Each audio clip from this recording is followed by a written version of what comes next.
We are part of the Fired Up Sports Network of shows. Please check out other Fired Up Sports Network podcasts like the TheP-LotPod, Water Cooler Talk, Bell Smashers, Philly Sports Love and Pain, Drunk on Broad, Beer Battered Sports, and the Fired Up Sports Show, which are available on all major podcasting hosting sites and social media. Also, check out Mark Ramos' Roundup on firedupsports.com, which breaks down the happenings going on with all your favorite local teams. Hello, everybody. Welcome back to the TheP-LotPodcast. John here, once again, joined by my cousin Michael. Michael, I think we complained last week about nothing happening, so we were like, "What's our hot takes for the future NFL team?" And so naturally, we got slapped in the face with everything happening at once across three different then sports. my power went out. We couldn't talk about how Nick Sirianni and Jalen Hurts, And at this point, that's not even a story, I guess. It's like a non-story now, but yeah. So a lot of things went on. The Flyers, big news. The Eagles, starting training camp, and NFL general news. Big contracts being thrown out to quarterbacks and whatnot. And the Phillies, they made a trade. They've been playing rather poorly. Trade deadline coming up soon. Feels like more trades are imminent for the Phillies. But regardless, a lot of stuff going on. But we want to start on the ice. We want to start with the Flyers. Yeah. So the Flyers officially introduced the savior of the franchise, Matvei Michkov, this week. And, a lot of people that I know who are like casual Flyers fans, they know of Michkov. They know he's like supposed to be a high potential prospect.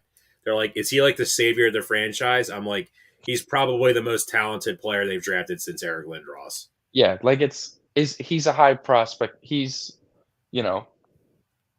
maybe it's not to throw out expectations for him or whatever. And this isn't like a dig at JVR, but look at Matt Michkov, and then look at JVR. It's like as a prospect, it's like borderline comical. Yeah, like it's just you look at what Matvei Michkov's supposed to be, and it's not even just us. It's not even just Flyers fans. This is broad NHL fans, NHL analysts, NHL draft people. This is a generational prospect. It was the Bedard and Michkov draft until the whole, a player being from Russia with the Russian contract came alive. And Malkin. It's on par where he is, drawing comparisons that this guy's going to be the Russian Crosby. Like it's just he's that good. He's that obsessed with being good. You talk about hard workers, and we talk about hard workers in this city like Tyrese Maxey, who's obsessed with getting better every single day, and we've seen him take great leap improvements every single day. And hell, even the quarterback, Jalen Hurts, we see him, how obsessed he is with getting better, every day, every year. And we see things get better every day, every year with him. Well, look on the Phillies. Look at Zach Wheeler. Look at exactly. Like there's just Harper, it's everybody's got that like elite work ethic. And, Matvei Michkov, I think, is one of those guys that's going to fall into line with that elite work ethic. I mean, he went on like an entire day of travel getting from Russia to JFK airport, driving a couple hours to Voorhees, and after saying what's up to some of the teammates and whatever, he asked if he could go on the ice and shoot some pucks. And unfortunately, there was the rink was occupied for whatever. There was a scheduling that he couldn't get on there. He went and decided to go lift and go to their shooting room, and he was just shooting some pucks because he wanted to get some sort of work in. Like he's a guy that's truly obsessed with winning, obsessed with getting better. He had his introductory presser, and in just about every single answer, he mentioned something about winning. Like he's got a mentality that I think the fans are going to adore, and he's got the skill that is going to blow everybody away. And he, if he is as good as advertised, which I find it hard to believe he's not going to be, it's going to be a very, very special player for the Flyers. Yeah, and I think the big takeaway about this is finally something that's really positive. Mm-hmm. If you think about it, Michael, the last 14 months, 16 months of the Flyers, mm-hmm. I mean, it's just been brutal because I feel like it's like Murphy's Law, everything that like could go wrong has gone wrong. Like even going back to when they had that trade for Travis Sanheim, that we're like, oh, we're gonna get Torrey Krug, we're gonna clear up cap, blah blah blah. But then like Kevin Hayes torpedoes it, right? Mm-hmm. Kevin Hayes. Now, luckily, I think the trade worked out. That non-trade worked out in Flyers' favors. It worked out because Sanheim really stepped it up this past season. Yeah. Then you like the Carter Hart situation, the Cutter Gauthier situation, the epic collapse to miss the playoffs the Flyers had at the end of the year.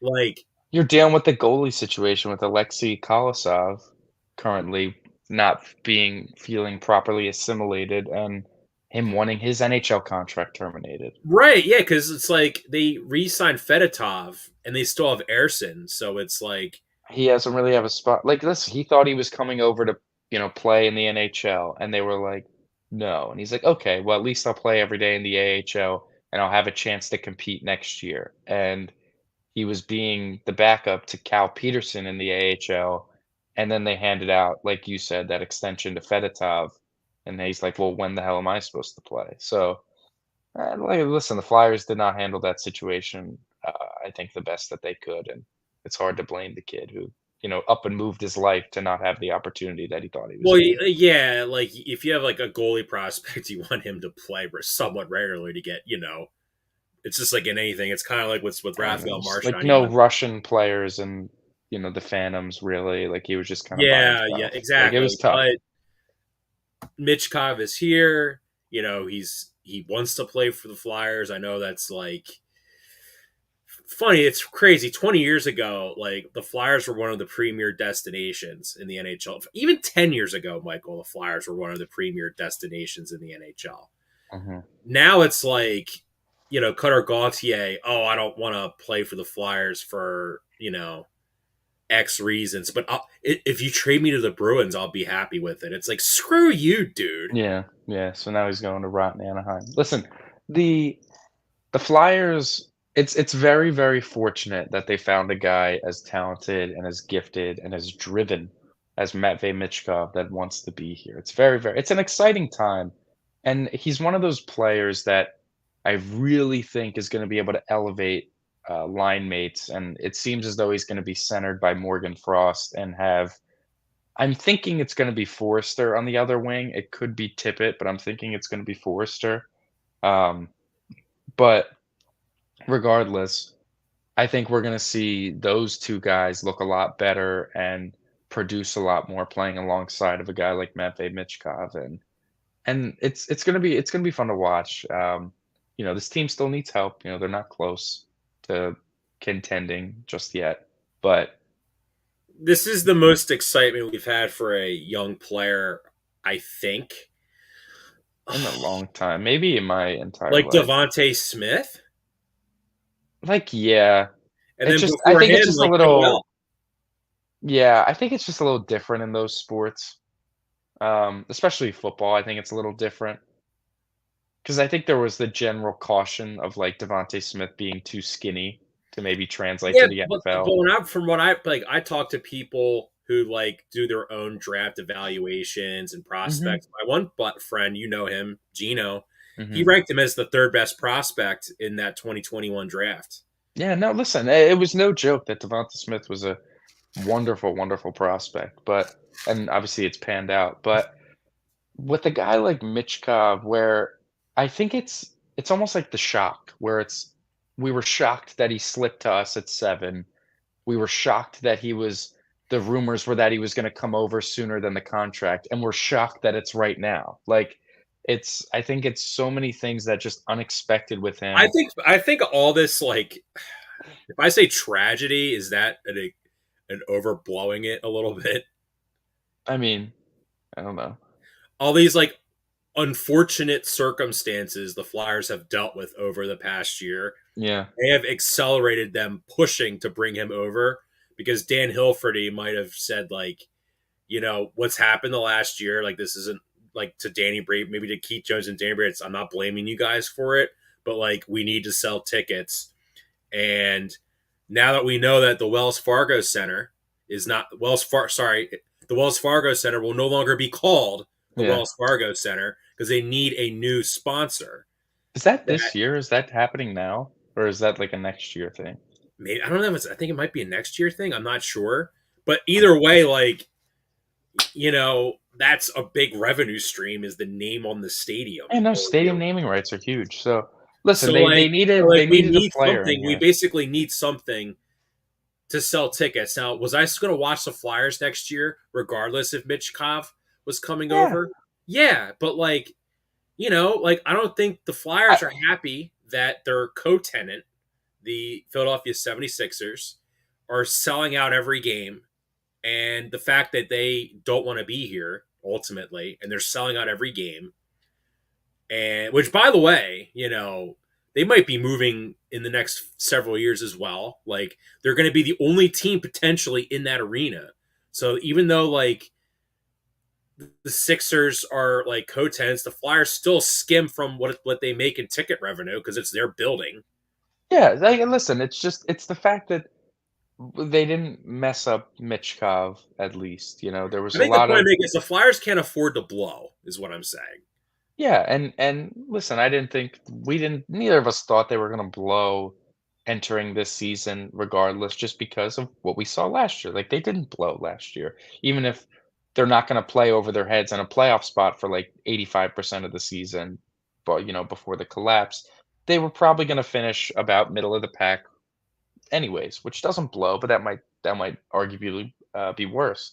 But anyways, bringing a guy like Michkov over here, it's not gonna drag you into the playoffs, but I think they're gonna be damn close. I think he's a guy that truly has that much talent and ability to sort of carry. And yeah, we were gonna watch the Flyers this year. But I think we're gonna make it more of a point to ensure ourselves to watch the Flyers this year, not just like, "All right, we're home, put on the Flyers game." It's like, I want to be home for the Flyers game because I'm very excited to watch Matvei Michkov play. I wanna see his first goal. I wanna see his first hat trick. I wanna see his, big point nights. I wanna see the highlight reel plays that he's gonna put on display for us. Like, I wanna see all those things happen.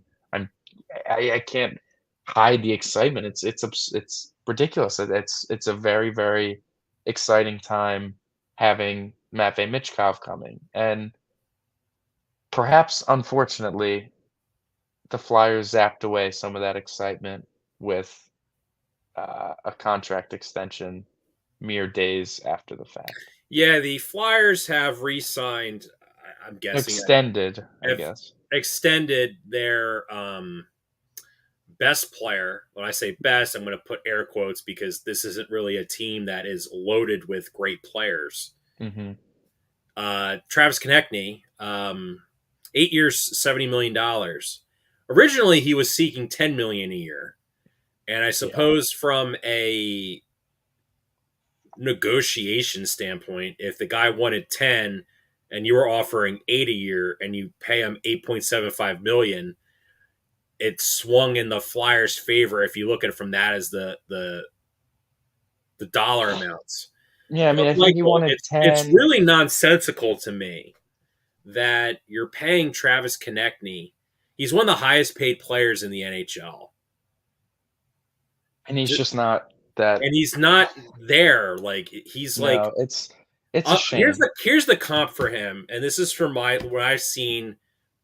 This is my comparison for this because this is before your time. But if you brought this up to your dad would probably agree with me. This is like when the Phillies made Bobby Abreu like one of the highest paid players in baseball.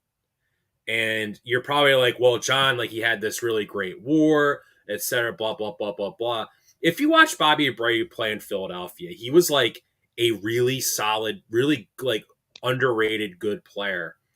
But he should not have been making the same salary as someone like Derek Jeter or like, I don't want to say A-Rod because A-Rod was paid astronomically higher. You look or like Randy Johnson, like he was making their same salaries, and it just doesn't make any sense. I mean, even just a more modern example, it's like, not to totally slander it because we don't think Konechny is necessarily this maybe not good or whatever, but Tobias Harris, I mean, The Sixers traded for Tobias Harris, got, like, not even half a season out of him, and in that offseason gave him what was basically a max contract because they were hoping that he was going to take a step as a player and get better, and he was the fringe all-star everywhere he was before, and we were hoping that he would turn into an all-star and get better and grow alongside a prime Joel Embiid and a prime Ben Simmons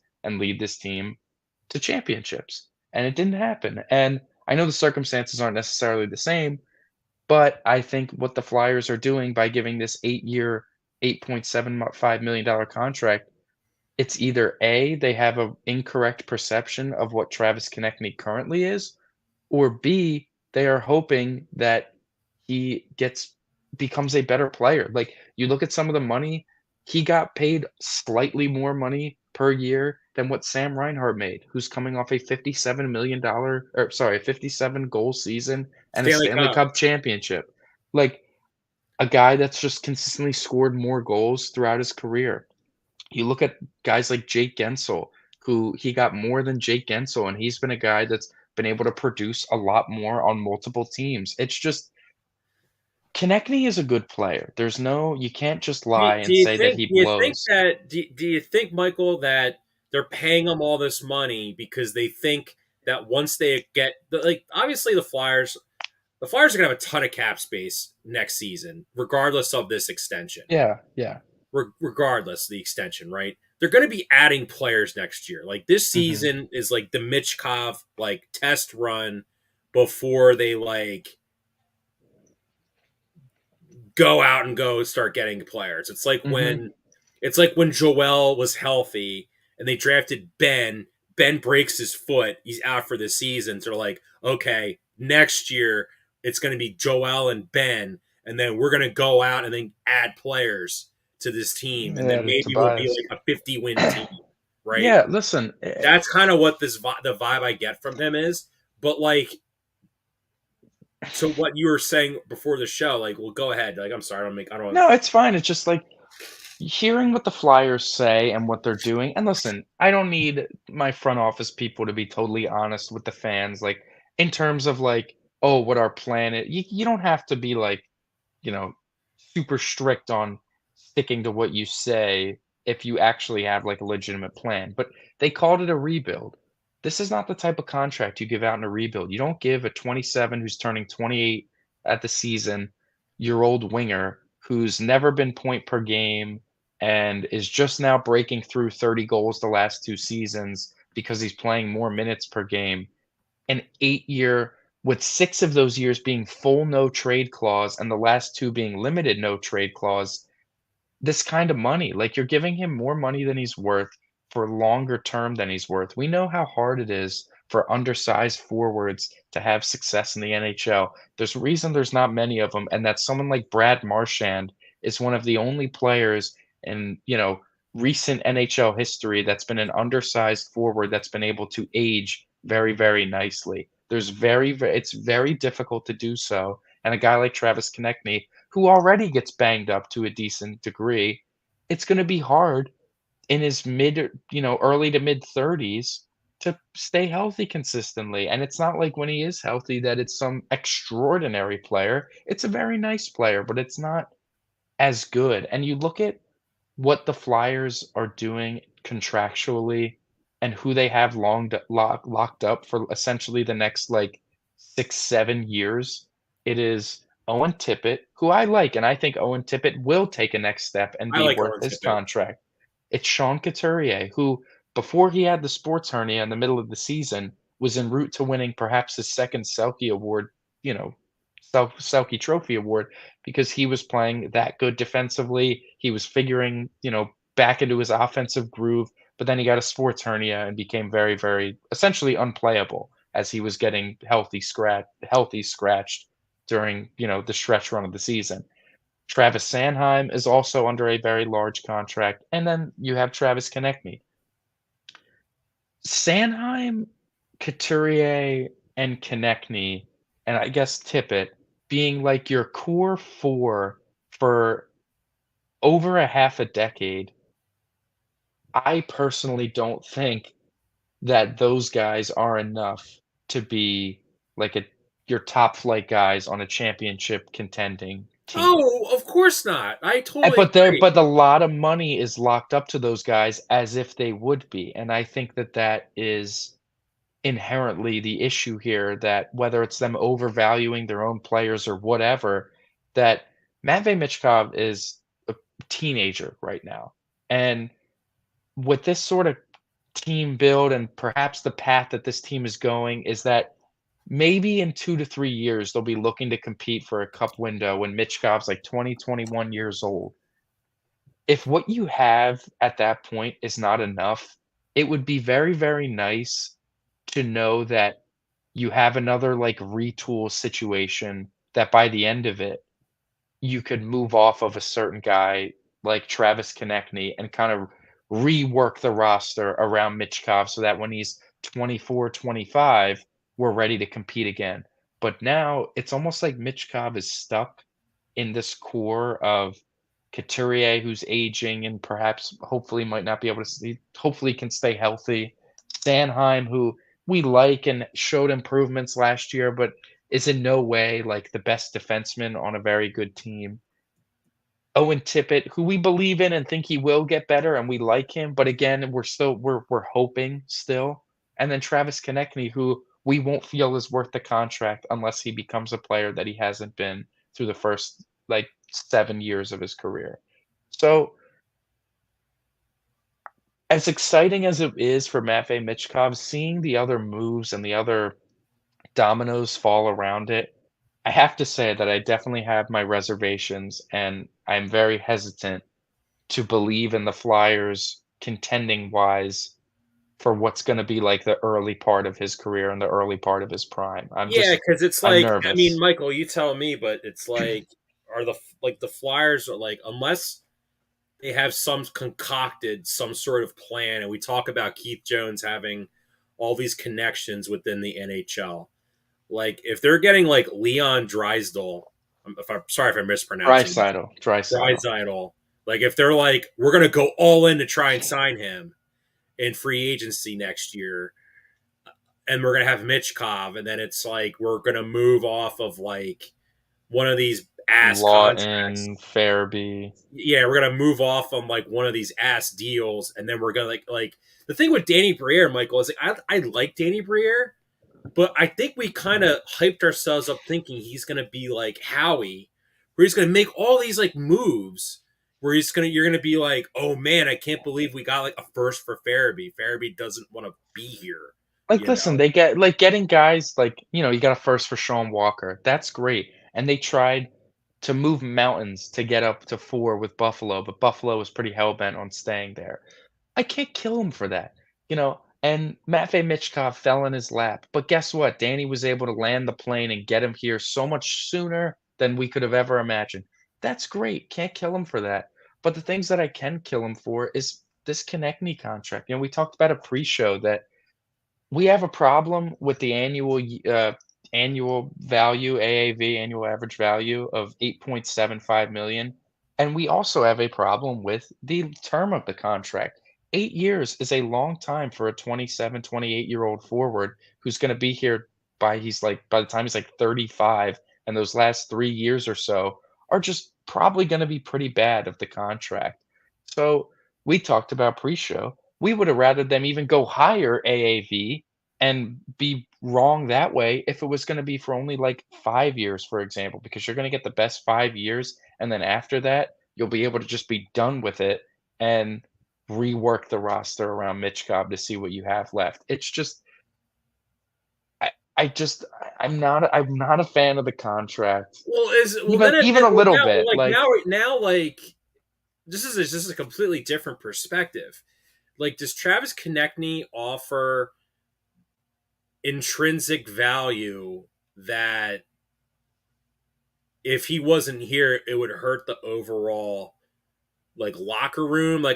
We know he's that's a legitimate argument that I think is fair. Like he really does love it here. I believe that. He said in his presser, but we winning a should like Stanley Cup. be paid more money because you like I playing for a understand. certain team. No, I understand, but it's something along of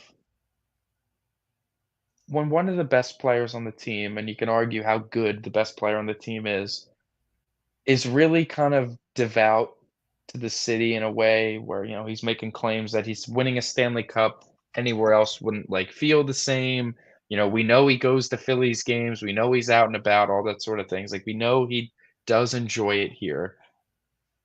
I guess there's some value in having a guy that likes it here and just being somewhat of a leader and all that sort of stuff, but that's all the tools for, like, a rebuild, and I just don't think you need to commit as much money and years to a guy that you view has that much value in that department. Like, if that was a big reason why you did it, of, like, culture, and he instills whatever culture that we like, I just it's still like an overpay. It's not enough to rationalize giving this much of money. Like, I just think the Flyers, like I said, they either have a poor evaluation of what they think Travis Konechny currently is, or they're doing it off a hope that he takes another jump and becomes a Unless they think 40 he's goal like, scorer, well, like let's which be realistic, Michael. Like Couturier's the captain, but after the whole like healthy scratch towards being a dick, I mean, Mhm, realistically, being a mhm. dick to him, like uh, I don't know if they'll buy him out at some point. You need another captain, like. Maybe they think he's like the future captain. Maybe like Keith Jones is like, oh, he reminds me so much of Keith Primo or some shit. I Oh, don't know. Jesus. I But don't does know. Danny Like, think he's himself? Like, does it remind him of himself? Which, like, Briere, are you underselling your career and talent that much? Like, Jesus Christ, man. well, it's not just. I mean, Like, they took the picture in front him and Konechny took the picture in front of, like, Holmgren and Briere, whatever. It's just I well, I'm in Michael, like if such you real it's so Michael, this might dejected. sound odd. I don't really ever recall the Flyers drafting a homegrown guy who was an all-star that they let go of in the prime of their career. They always like re-sign them. Like Simone Gagne was always like Simone Gagne. I understand. Like I'm I not feel like it's like an organization. Like I think it's an organizational philosophy Well, that look at the you may need organization to we're like talking rethink. about, John. Like that exactly, exactly. Like this organization hasn't won a Stanley Cup in like our lifetimes combined. I don't know. Like Like add our ages together and did the Flyers win a cup? I don't know. I don't think so. Maybe uh no, they did, but like they barely, did. Oh, barely, barely. We would just have been barely. we would have been in diapers. Like Jesus Christ. Like you know what I'm saying? Like it just it blows to the point where I like Konechny. This isn't for me to sound like I don't like Travis Konechny. I do like him, but I'm also aware of the money he's getting and the other players that are getting this sort of money, and I just think it's just not enough. Like it's frustrating, and you look at the power play, like oh my god, there's just so many things that bother me I think with part of this the problem with the contract. power. I mean, realistically, like It's a lot of it's coaching because we say what we want about the talent, and again, it's not as enough talent as, like, the premier power plays in the league, but what it certainly is not, is it's not bad enough talent to where it should be a bottom 5, bottom 3 worst power play in the league for, like, 3 straight seasons. That is erroneous. They're not that bad. I know they're not great, but they are not that bad, and a lot of that is coaching, and they're not firing, Rocky Thompson or whatever, who was running the power play, and you look at are they just hoping like, for the power play for the team to get better, a very easy yeah, maybe it's not easy, but a very easy place of improvement because you can't get worse is the power play, and if the Flyers organization just believes that, "Oh, well, Mitchkov's coming over and he's really, really good, and we're gonna have Forster's gonna get better, Frost is gonna get better, Tippett's gonna get better, Konechny's gonna get better, York's gonna get better," and if, like, the thought is just, like, all of our guys are going to improve and therefore the power play will get better, I think that's lunacy, and I just think that's kind of the direction they're heading by not sort of changing the coaching staff in that department. So, I don't know. I think there's a lot of questionable decisions being made, and it offsets my Mitchkov excitement a little bit, and it makes me upset because I really wanna be just blindly excited about Matvei Mitchkov, but there's too many other things going on around with this team that I don't love the decision making on, that it makes it hard for me to believe the fact that they are going to, you know, make the right moves, pull the right strings to get into a position to compete for a Stanley Cup in the early parts of Matvei Michkov's career, which I think he's talented enough, and there are there is potential for the right moves to be made in order to get to that position, but I just don't think they're doing that. So ultimately, between the Michkov coming over and the Konechny sign extension, it might unfortunately be it's not a net negative because Michkov's that guy and he's supposed to be that good, but it's just a shame. So speaking of coaching, I think this is a good segue into the Eagles. Yeah. I almost said Eagles. I hate that. I was called. Yeah, I do not. I do not like Eagles at all. So transitioning over to the Eagles, because we mentioned coaching. Obviously, the Eagles have made major coaching changes in the offseason, often much discussed. 2 new coordinators, several new positional coaches, particularly on the defensive side of the ball. Mm-hmm. Michael, the Eagles training camp is underway, and there's some positives, some negatives. I would say the biggest negative is Cooper DeJean getting hurt prior to training camp. He will not be back until early to it was like 3 weeks. Yeah. But they said that shouldn't affect his readiness for the beginning of the regular season. But I think the big thing is how in much better shape a lot of guys on the team appear than they have in previous years. Mainly on the defensive line. Mainly on the defensive line, yes. So Jalen Carter and Jordan Davis both look to be in much better physical condition than last year. I think Jalen Carter, when you think about his offseason last year before he got to the Eagles, obviously it was there's a lot going on. There was a lot. He had a lot of personal things he had to sort out before he came to the Eagles. Jordan Davis came in last year, appearing in shape, and then he got out of shape as the season progressed. Mm-hmm. It looks like this year he is in way better condition than he was last year. He's still a massive human being with tremendous physical attributes. But now that he's in shape, like, you're hoping that he's just not gonna get gassed as easily. Just gassed as easily. Just like all of his injuries he suffered are because of his weight. Yeah, and it's just, so I guess we'll starting on the defensive side of the ball with Fangio. He said that Davis showed up in even better shape than he did for minicamp. Like he got, he was in pretty good shape in minicamp. Now he's in even better shape for training camp. So he's really making it a point to be in a good condition for the regular season for this upcoming year.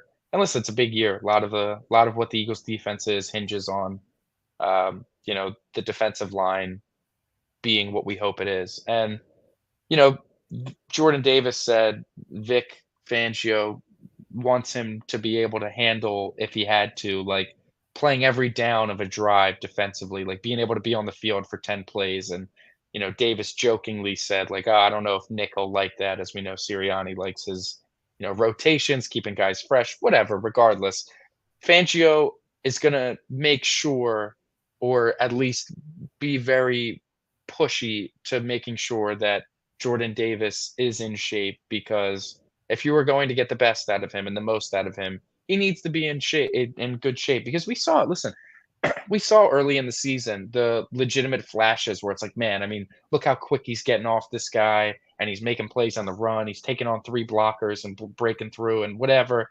And then as the year went on, we saw less and less and less, and he got hurt and it was less. And it's just, you were starting to get nothing out of him. And 2 years in his career, he's trending on bust more than he's trending on hit. Absolutely. So, he's got a lot to prove this year, and I think being in shape is the biggest thing for him at this point because there's no question to his talent and his skill and his And hands, that's why I love but that you just gotta Brandon be Graham quicker. is still here. Yeah. Besides his playing ability, it's because there's anybody that knows about being constantly like hearing comments from the peanut gallery about how we could have had this guy instead of you. Mhm. It's Brandon Graham. Brandon Graham. No, for sure, and, you look at I guess this will trend a little bit more, I think, when we start talking about the offense. But you look at guys like Brandon Graham and other leaders on this team, even a guy like Fletcher Cox, guys that definitely peaked later in their careers. Like their peaks came kind of, not when they first got into the league, their age prime years per se. Like they really started taking it towards the back end of their age prime and into their 30s. That's when we saw the best out of Brandon Graham. Less so with Fletcher Cox, but it is kind of when we started seeing the best of Fletcher Cox, not when he first entered the league. So it's not to say that it's hopeless with those guys, but if the Eagles want to go where they want to go, they need a lot out of both of their D tackles. And Jalen Carter, I mean, he was odds-on favorite defensive rookie of the year for most of the season, and he was playing like it. His win rates were incredible, but he hit a rookie wall, whether it was conditioning, whether it was whatever. A wall was hit for sure, whether it Well, was even mentally. I think you know what? It's funny you mentioned the wall because the defense just crapped the bed the last 6 weeks. A lot of factors went into I it. think the Matt Patricia trying to install a brand new defense middle of the season messed up a lot. Not a good idea. Absolutely. I think there was a lot of issues with how that all turned out and a lot of reasons. And hopefully, with some stability here with Fangio, things look better. And some of the interesting things that he pointed out that stood out to me was how he thinks, that second cornerback position is going to be the position of the most competition in the offseason to see who's really going to earn it. It's clear that no one has that role locked down at this point. We've been seeing Isaiah Rodgers out there. You're seeing Quinyon Mitchell out there. You're seeing, oh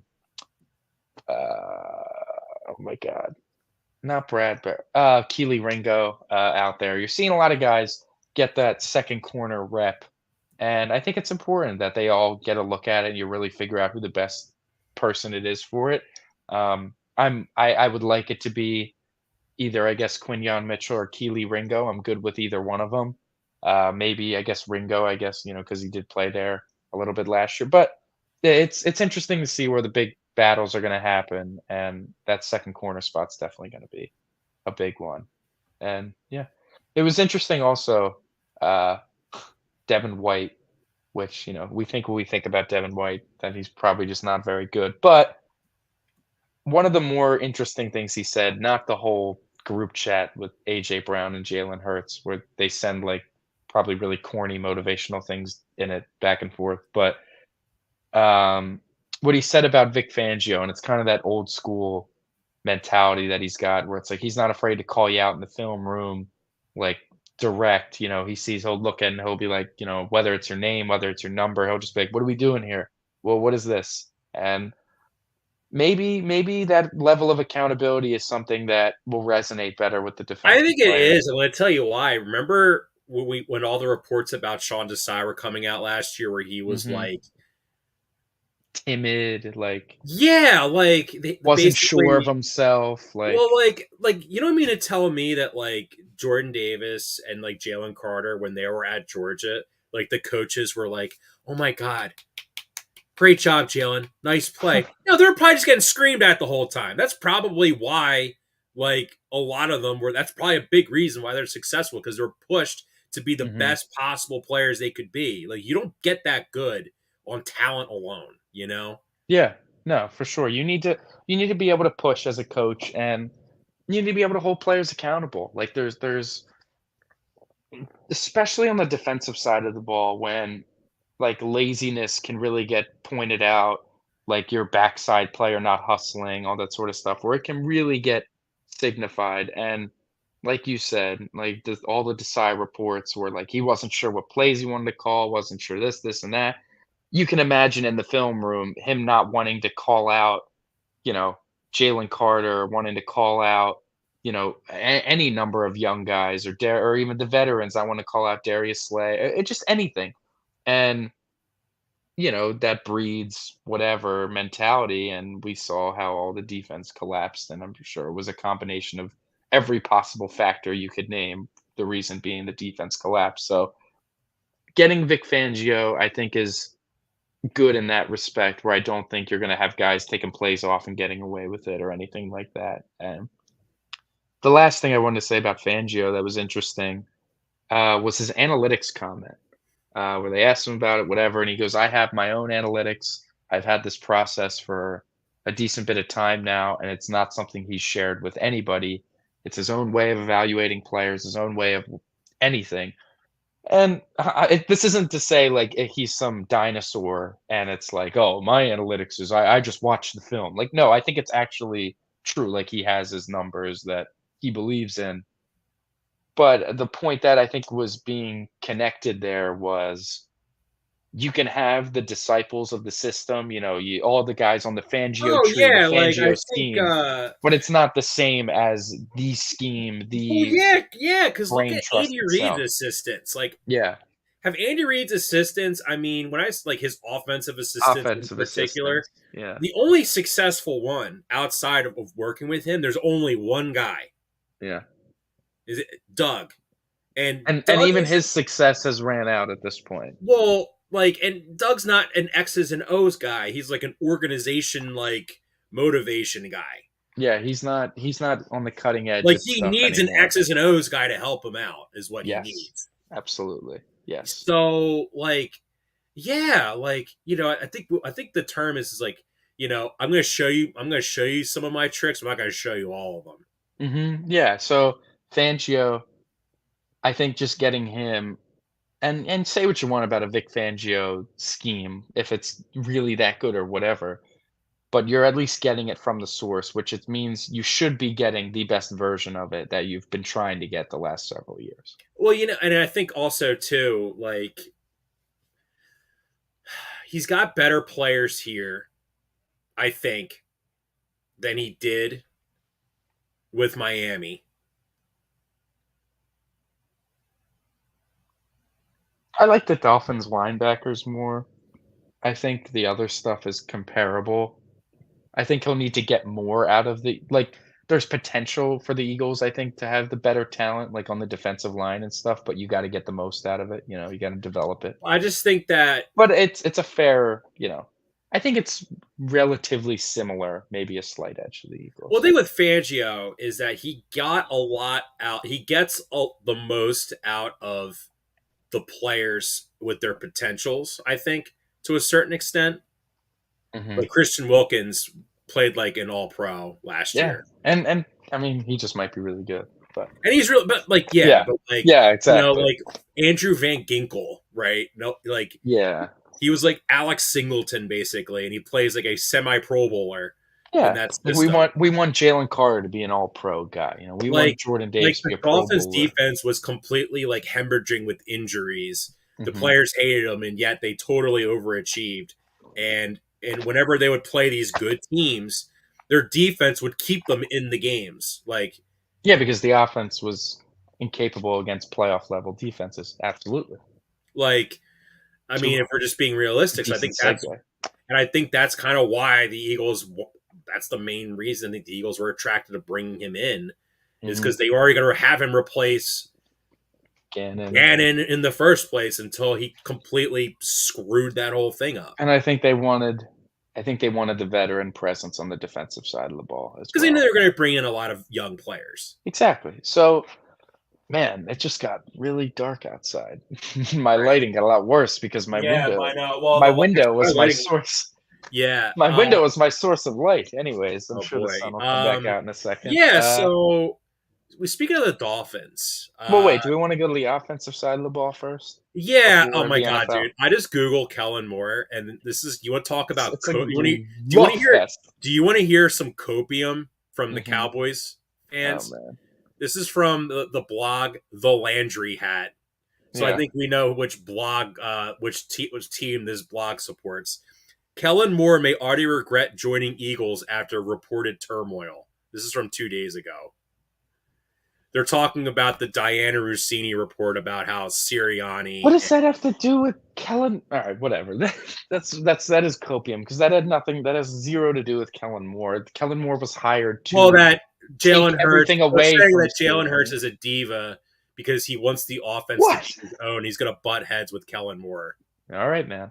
Yeah, that's ridiculous. Anyways, you've heard nothing, I'm sure, but rave reviews on the offensive side of the ball to this point in training camp, whether that be all the motion they're doing, whether that be the hots that Kellen Moore is literally talking about in his presser today, whether that be, creative running plays with Barkley and Jalen Hurts, whether that be Jalen Hurts isn't letting balls hit the ground, anything. The offense, you're hearing just very, very positive things throughout in every single aspect of it, and I think Kellen Moore has a lot to do with it.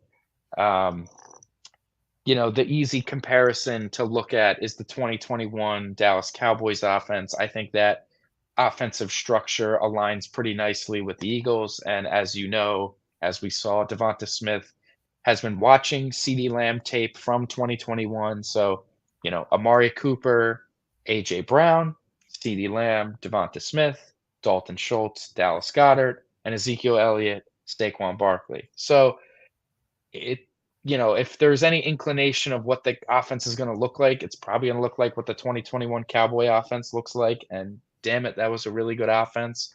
So, I personally am very, very excited for what we're going to see. I think we're going to see, both receivers get a lot of time out of the slot, because I think that improves the, hot route situation, having your best receivers closer to the quarterback, replacing the blitz and catching the passes. All the motion in the world that's being used, all the players can't get enough about how exciting that is for them. The only, the humps that you're going to missing Jason Kelce, you lose that leadership aspect. You lose that he was in sole control of protection stuff with the offensive line, and it was made it a lot easier. So that's an adjustment for Hurts, who seems welcome to it. Seems like he's handling it pretty well, according to everybody, working with Juergens instead. But the leadership role, a lot of it's being taken up by Mailata. I don't know if you saw that, Jordan Mailata. Yeah, I have this actually written down on my phone about some of the notes. He said some pretty good stuff. Also, don't forget that Landon Dickerson has an extremely high football IQ. Remember when he was coming out of college? Former center. So, yeah, I think that's why they made him the highest paid guard in the NFL. Yeah, and I like what Mailata had to say. He talked about first day we had 3 pre-snap penalties, one being myself, and that's just unacceptable. We talked about upkeeping the standard, the whole thing. Really just being a leader, demanding, we can't have these sort of mistakes. One guy makes a mistake, we all make the mistake, because that's the sort of accountability we have. And he was like, if you don't like it, then I don't know, tough. You kind of have to, if you're going to be a part of this elite group that's been an elite unit in the NFL for X amount of years now. But Mailata's one of those guys where he's under contract for a while. I think is going to fall in, I alluded to it earlier with Graham and Cox, peaking later in their careers. But I think 2 guys that also fall into that category is Lane Johnson and Jason Kelce, 2 guys that absolutely got better as their careers went on and have peaked later in their career versus earlier in their career. And naturally, I think the guy that never played football until the NFL, the rugby player, is going to get better as he gets older in his career. But I think it's going to fall in that similar way where he's going to become a very strong leader, a strong voice in that locker room and in that offensive line room, the entire offensive room, the entire team room. And I think that he's a guy that, as he gets older, will only get better and is going to be remembered as a very, very fond Eagle legend by the time his career comes to a close. So it's nice to see that he's already taking action immediately as soon, year that Jason Kelce retires. So I'm very, very positive about the offense. Caution about the defense, but I've liked what I guess I've heard at this point from them. But very, very excited on the offensive side. I have this feeling that Jason Kelce is going to have a job with the Eagles. Yeah, just to be able to be on the sideline. Yeah, especially I think maybe this year, like he's gonna be like, I know he has outside projects, obviously his podcast, and he's gonna be on. Is he gonna be on Monday Night Football Countdown? Yes. Yeah, I Right. forgot about that. I think he's gonna still be involved with the Eagles, like Ron Jaworski still gets involved with the Eagles, despite being during his time as a commentator, he would still basically like work for them during the week. Have him at least have him in the building and stuff like that when he's not busy with ESPN as well. So I know Jason Kelsey's retired. I still think maybe like with the team, a lot of his friends are on the team. Like I think he's still gonna have like connections with the team. Yeah, I think the big thing with the offense, though, ow, I just slammed my hand. I think offensively, you have to look at it like from what we've seen last year, and we talked about it literally ad nauseum. Is that like do you ever see the movie The Wizard of Oz? Like, I know the story. The Sirianni offense was like Kansas. Oh, And like man. the more offense is like Oz. You're going from black and white to color, basically. Yeah. And I think the big thing with this is going to be is we know how good Jalen Hurts is when there's some kind of pre-snap motion or some sort of like deceiving of the defense. The defense has to read something and they can't account for everything that's on the field. Where you saw last year, Michael, and this happened like all the time. They just try to out talent everybody with their routes. Like we went over the route overlays for like AJ Brown and Devontae Smith, and then I think I brought this up to you. I'm like, did you ever watch like Anthony Richardson's highlights when he was at Florida when Brian Johnson was the offensive coordinator? Yeah. It was like the route overlays were like exact. You know. So this like, his numbers weren't Brian great. Brian Johnson has this like magical offense that Nick Sirianni refused to let him run. I call BS on that. No, because like it was his Sirianni's offense blows. Yeah, but like Brian Johnson isn't like the mastermind. No, I think it was It was just bad all around, and I'm hoping that Sirianni has very little involvement. All that. Well, I think that's probably the compromise they came to. Like, keep the job. Sirianni took the deal that Doug did not. Yeah. Oh my God! When I said his name, my Siri just went off on my phone. Oh man. Yeah. Coach Nick. So, moving into the rest of the league, big contracts have been given out recently. There's two, right? Two big ones? Two literally yesterday. Two quarterbacks. Tua Tagovailoa signed a 4-year, $212.4 million extension, which is good for $53 million a season. The Dolphins clearly committing, to Tua, to whatever he brings you. Yeah, I mean, this looks like Jared Goff 2.0, but keep going. Right. And then Jordan Love, a few hours later, signed a 4-year, $220 million extension, good for $55 million a season. To start with Tua, I don't think it's a great deal for the Dolphins. I think they would have been better off looking at Dakota Prescott to be their quarterback. Did you see the video Tua did with Big Justice? And I did. It was kind of fun. Like I think they would have been better off calling Dallas, trying to be the Rams, make the Stafford trade all over again, but where Dak is Stafford and I think this is a good segue. I think you should talk about Love first, then talk about this second. Okay. So Jordan Love, interestingly enough, was having a hold-in where he was, going to meetings in the building, working out, but he wasn't practicing. Wanted a new contract, due to make like $13 million this year. And then was going to be a free agent, obviously. Feels like he just started playing, but we know he was sitting behind Rodgers for a few years there. So, listen, what we saw out of Jordan Love last year, we believe that was good. It was very good. It got better as the year went on. He looked really good in the playoffs. Like someone that if I were a Packer fan, I would be excited to hand the keys to the Yeah, franchise to on paper, and entering the trust. season, he had no receivers. Like Christian Watson couldn't stay healthy. I like Jaden Reed, And and Romeo Doubs, like there's just they had guys. yeah, but it's not like It's not that Devontae inspiring. Adams was still there. No, it was not an inspiring group. It was an intriguing group, but like there wasn't any number one alpha receiver that makes everyone's job a little bit easier.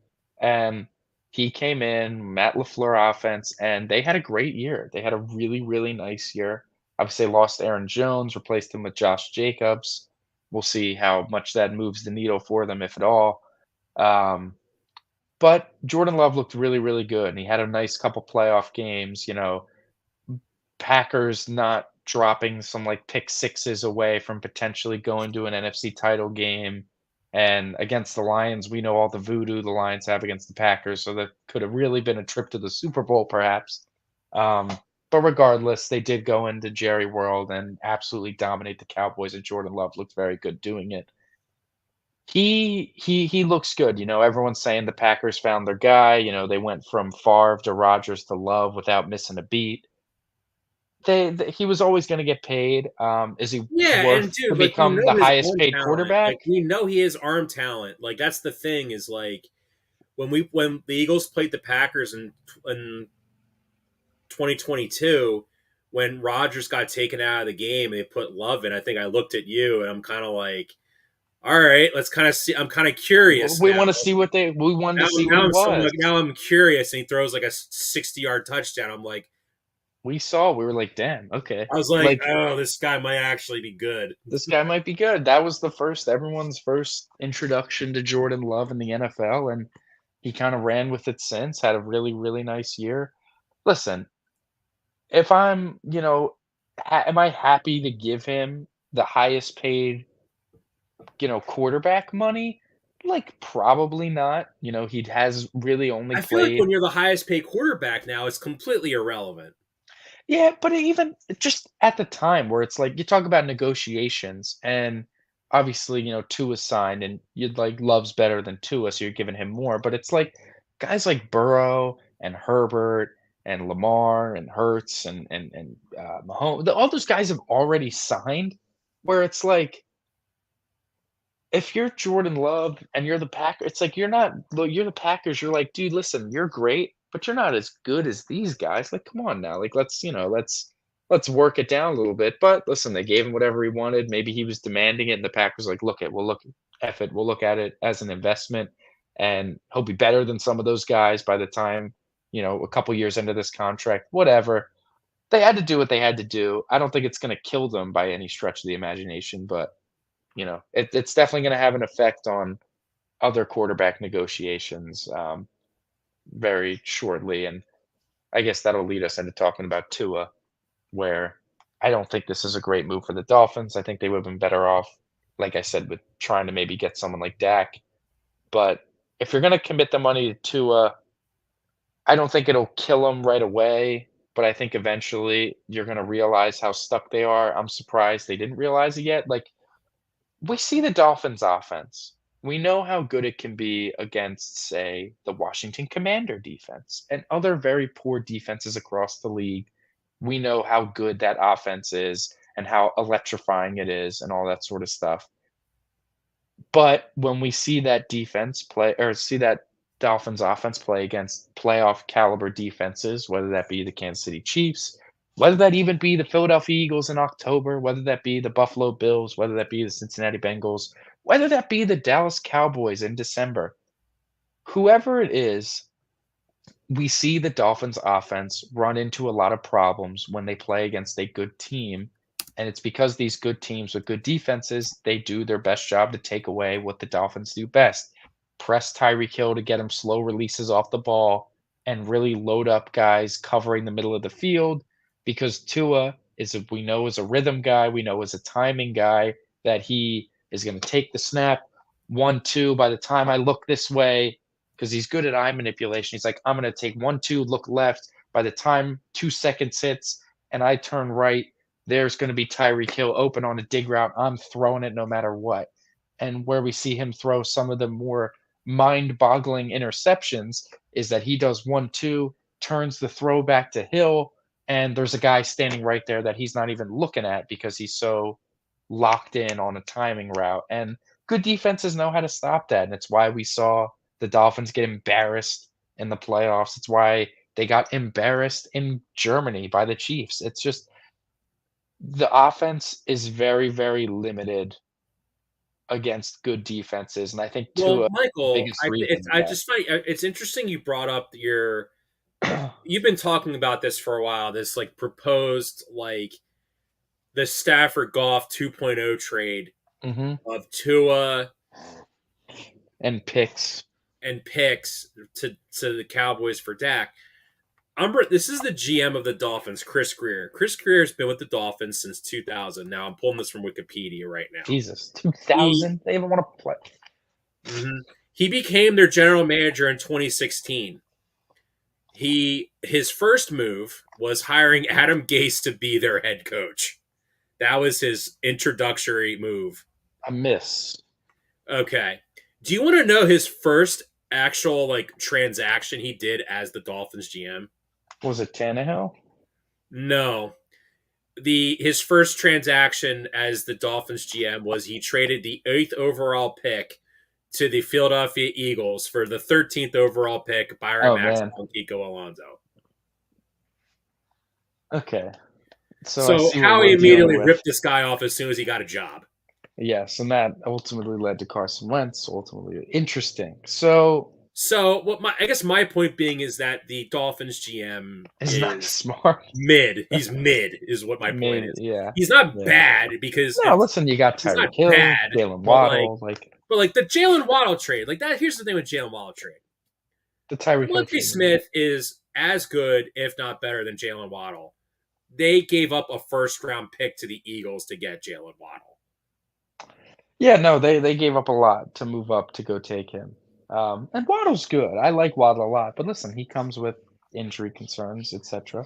Well, do you know how we just kind of complained about the Flyers like overpaying for Konechny? Like they overpaid to get Jalen Waddle. Is my point. Perhaps they did. No, it's fair. So the GM is clearly questionable, and committing all this money to Tua. And I think in his mind, he's just doing what every other team is doing.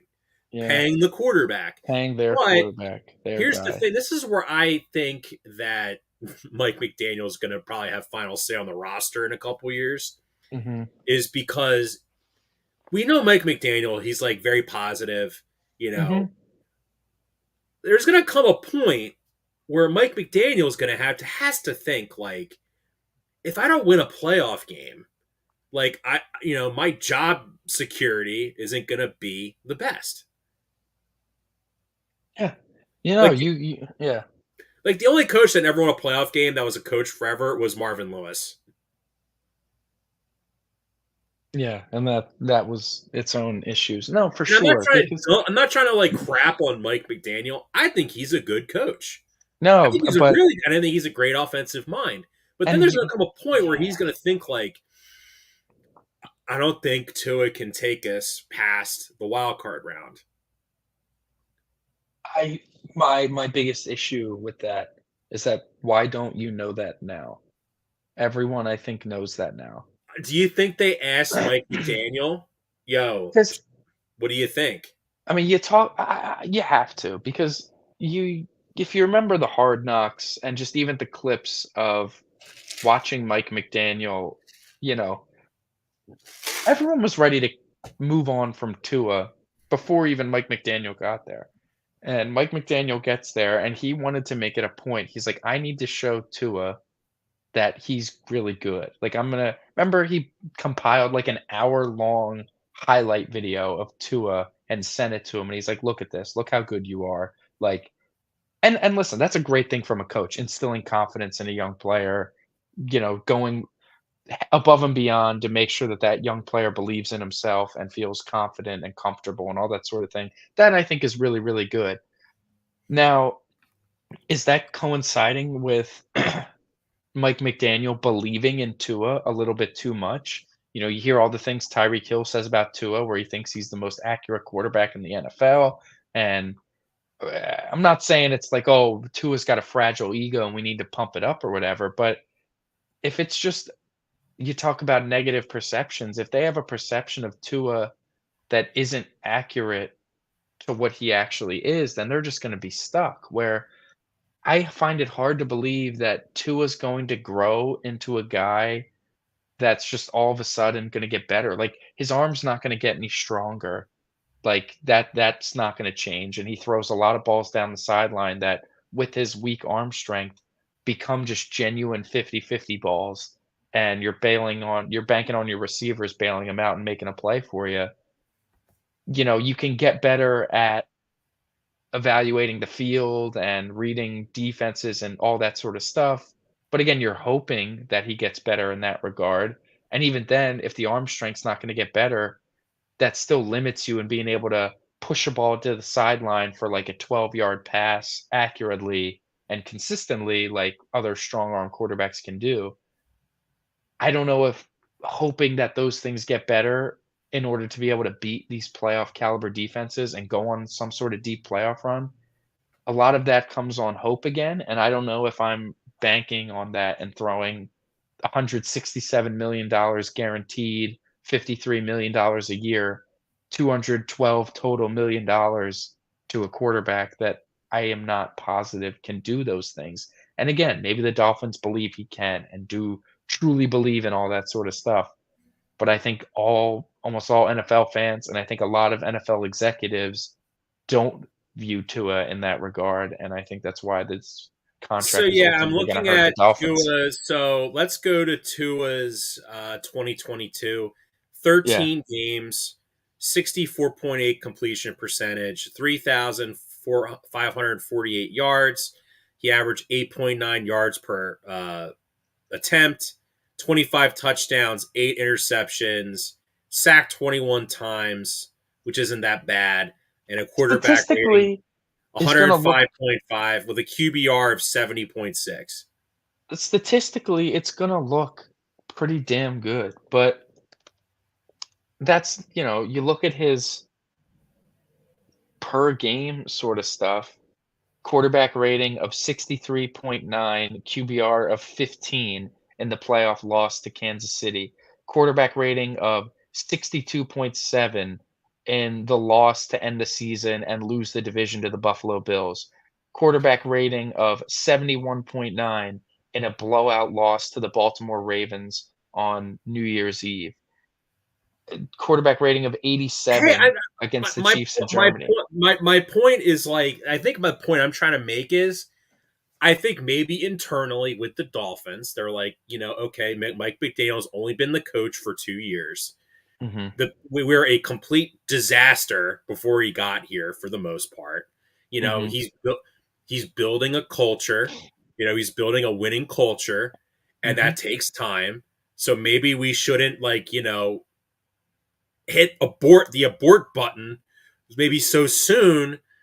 I don't know. Like, maybe that's just their thought process. Like, we're outside haters because, like, we are. we're being outside haters because, like, they're the Dolphins have just blown for 30 years. So, like, we're gonna trash them. Like, just watching Tua, though, I guess I'll be very intrigued to see if we get the same Tua, because I just personally, and I think you believe this too, don't believe in Tua to beat a good defense. Well, here's the thing between, like, him and, like, Brock Purdy, because they both function in similar offenses. I think Purdy has better freestyle ability. It's not much, but I see a lot more plays where he can move around. Tua can. Purdy dips out of the pocket, keeps his eyes downfield, and finds a guy. I mean, I watched him do it in the Super Bowl a few times, where I don't think Tua almost even remotely has that. Like, if your first guy's getting to Tua, he's probably getting sacked. Where I've seen Purdy break out of sacks and escape pressure and make plays that way. I think in their structured settings, they're very, very similar, where it's the similar I know that my read is 2 seconds, Brandon Ayuk's going to be cutting across the middle. So I turn back and I make the throw. Tua, same way. It's going to be 1-2, turn, there's Hill, throw. And that leads to turnovers. I mean, we saw it almost lead to turnovers in the Super Bowl as well. But if a guy's screaming off the edge, I think Brock Purdy's capable of spinning away and running and making a throw on the run a lot better than I think Tua is. I think Tua can throw the ball deeper and with more accuracy, which Brock Purdy can't. Yeah, I guess. And it's whatever. Two different quarterbacks that I think are pretty similar in terms of where I'd rank them. But I think personally would give the slight edge to Purdy. But it's, talk about Purdy. That's another guy that's in line to get paid a pretty lump sum and cash. I think we should talk. Maybe we should talk about it very briefly, and then we'll go into the seventh circle of hell, known as the Dallas Cowboys. Yeah, so Brock Purdy needs to get paid, and you sent this to me earlier this week on Twitter, and I just shook my head. Trent Williams wants to be paid more money. Trent Williams is holding out. Wants to get paid a lot more, I don't think guys like playing there, Michael. That's just my take. I don't think they like playing there. Michael, if you're you need to pay me way more money for me just to show up to play. If you like playing there, you wouldn't be doing that. You don't get a lot of veterans at that point in their careers who have a pretty frugal contract currently in place. It's not like, Trent Williams is making pennies on the dollar. He has a nice little payday for the next few years. Him holding out is just not ideal. You're dealing with the whole Ayuk thing, and that's one thing. Is he the highest paid offensive lineman in professional football?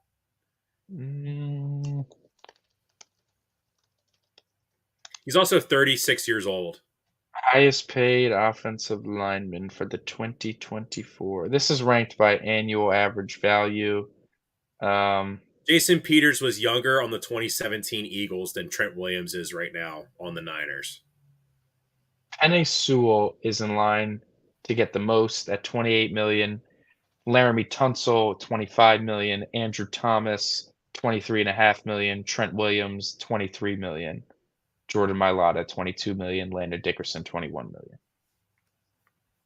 So he's the third highest paid offensive lineman by about $500,000. Or sorry, the fourth highest paid offensive lineman by about $500,000. Kind of our point here, right? It's not like he's on the last year of his deal with no guaranteed money. You have 3 years left. Yeah, and he's 36 years old.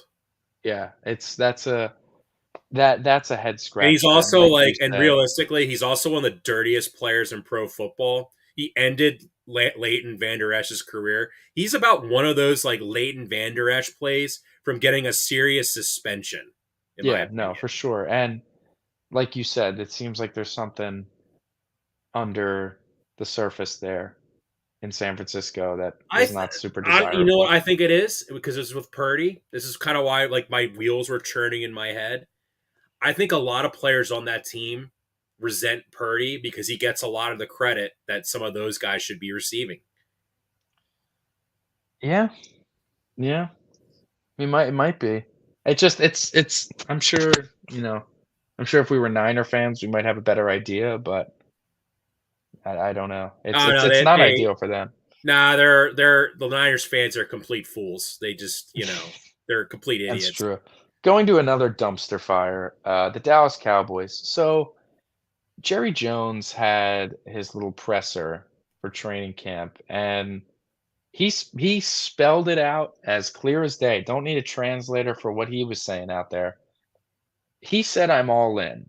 And when you hear the phrase "I'm all in," you think of a team that, for example, was like the Los Angeles Rams. Wasn't that like the Hard Knocks style show they did, All In Dallas Cowboys? Right, something like that. He said, "I'm all in," and when you think of that, you think of the Rams that traded all those picks. Their GM's wearing a shirt that says "FM picks." You think of the Jets. Yeah, the Rams are really regretting. I mean, listen, they won a Super Bowl, so. And then you look at the Jets, moving mountains for Aaron Rodgers and getting a quarterback. Whatever. Those are teams that I think are quote unquote all in.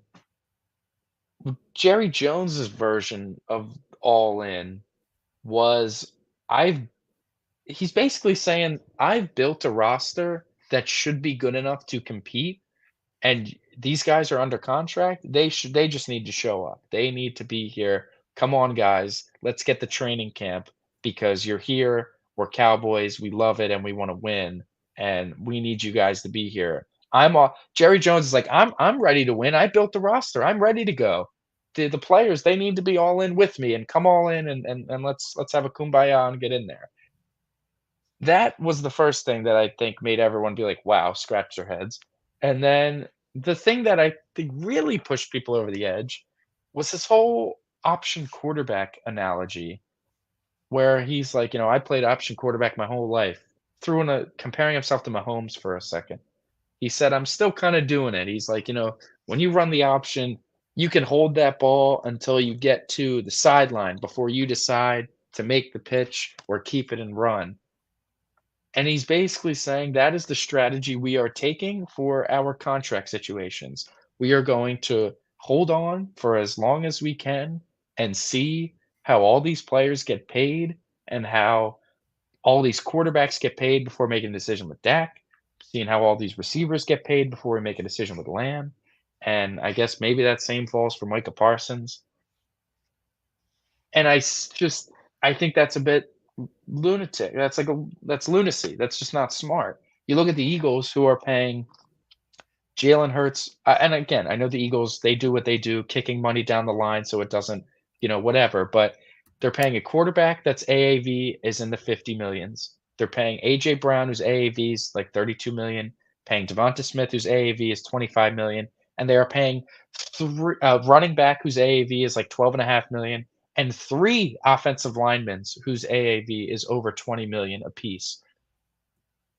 There are ways to do it. There are ways to pay your stars and pay them frugally as the Eagles are doing, and the Cowboys are just kind of either not smart enough to know how to do that or just dumb enough to the point where they're just sitting around waiting, and it's all gonna blow up in their face, and as every day goes by, it just feels virtually impossible that for the long term, the Cowboys are going to have Dak Prescott, CeeDee Lamb, and Micah Parsons. At least one of them, if not two of them, will not be Cowboys very soon. So the thing with the Cowboys situation, because I'm pulling up what Stephen Jones says because he's younger and not old and senile like his father is, clearly. Yeah, and he didn't say anything too encouraging either. This is what he said. We have a very unique, I'm quoting Stephen Jones, is he the vice president of the Cowboys or whatever? COO something, I don't know. Whatever, head moron. Anyway, we have a unique quote. We have a unique situation. We have a quarterback who played at the top of his game last year, second in MVP voting, who can leave, parentheses, at the end of the season, Steven said of Dak. Then we have two players, CeeDee Lamb, Micah Parsons, who can't leave here for 3 years, theoretically. He's referring about the franchise tag and the fifth-year option. Both of them, rightfully so, believe they should be the highest paid non-quarterback in the league. I totally respect that. Very difficult situations that we're trying to work through with them. They want to win. They want to put a ring on their finger. They understand the difficult situation we have with a high-priced quarterback going into a second high-priced contract. We have two other guys we're trying to work, though. It just takes time. And then the citing of Justin Jefferson by saying, well, Minnesota, they could pay Jefferson because they're not paying anybody else. They're not paying a quarterback. They're not paying anybody anything else. So they're laying the groundwork where they are prepared to not have all three of those guys. Well, at least they're saying Micah Parsons is like an executive now with Bleacher Report. Well, he does all their podcasts and stuff. Yeah, so what's Bleacher Report's net worth? Let's just look that up real quick. According to 2015, they're owned by Turner Broadcasting. They're approximately $175 million, and they've been growing. That's since 2015. So, in other words, if Micah Parsons like held out from the Cowboys, like he's not hurting for money. Is my point. Mm-hmm. He has another revenue stream he gets. No, I mean none of these guys are going to be hurting for So money. it's not like back in the day when dudes would hold out in the 90s and all they did was play football. Yeah. No. Okay, like that's the thing is the Cowboys have a very like 90s centered thought process of guy holds out, we don't care, because if he misses a game or two to start the season, they'll cave anyway and they'll sign what we're offering them because they need to make a paycheck. Yeah. Yeah. And it's I get your point. Looking though at just what they sort of have to do, like the players in these situations definitely I think have, like you said, more leverage in their arguing things. Like, CeeDee Lamb, do I think he's gonna hold out and not play? Like, I guess there's a legitimate chance at this point. But like someone is going to pay CeeDee Lamb the money that he wants. Somebody is, whether that's now, whether that's whatever. He is simply going to get paid eventually. Dak Prescott is going to get paid whatever he wants, whether that be by the Cowboys or by a different team in the offseason. He is 100% going to get that money. And Micah Parsons down the line will also get paid whatever he could possibly want. The Cowboys, we talked about this bit pre-show, not smart by not getting out in front of things. You look at, the Eagles paid Devonta Smith this offseason. Devonta Smith technically could have 2 years left on his contract this year in the option, and they went out and they got it done now. You don't think before last season started, the Cowboys knew or didn't know that CeeDee Lamb was their guy? Like they knew. They knew that they liked Lamb. They knew that they wanted Lamb past his rookie deal. They knew they wanted Lamb here long term. So why not be a bit proactive and get the deal done? And you'll be able to save some money, but at the time you can make him the highest paid receiver and you don't have to deal with it. And when Jefferson gets his money, it's not going to be as big of a problem. But now it's become a huge problem. And it puts you in a bind where, Dak's going to play because he's going down the Kirk Cousins route of playing on my prove it 1-year contracts and just earning myself more and more and more money. It's exactly what Kirk Cousins kept doing in Washington, earning himself more and more and more money before he got, the fully guaranteed contract from the Vikings, leading into this huge contract with the Atlanta Falcons.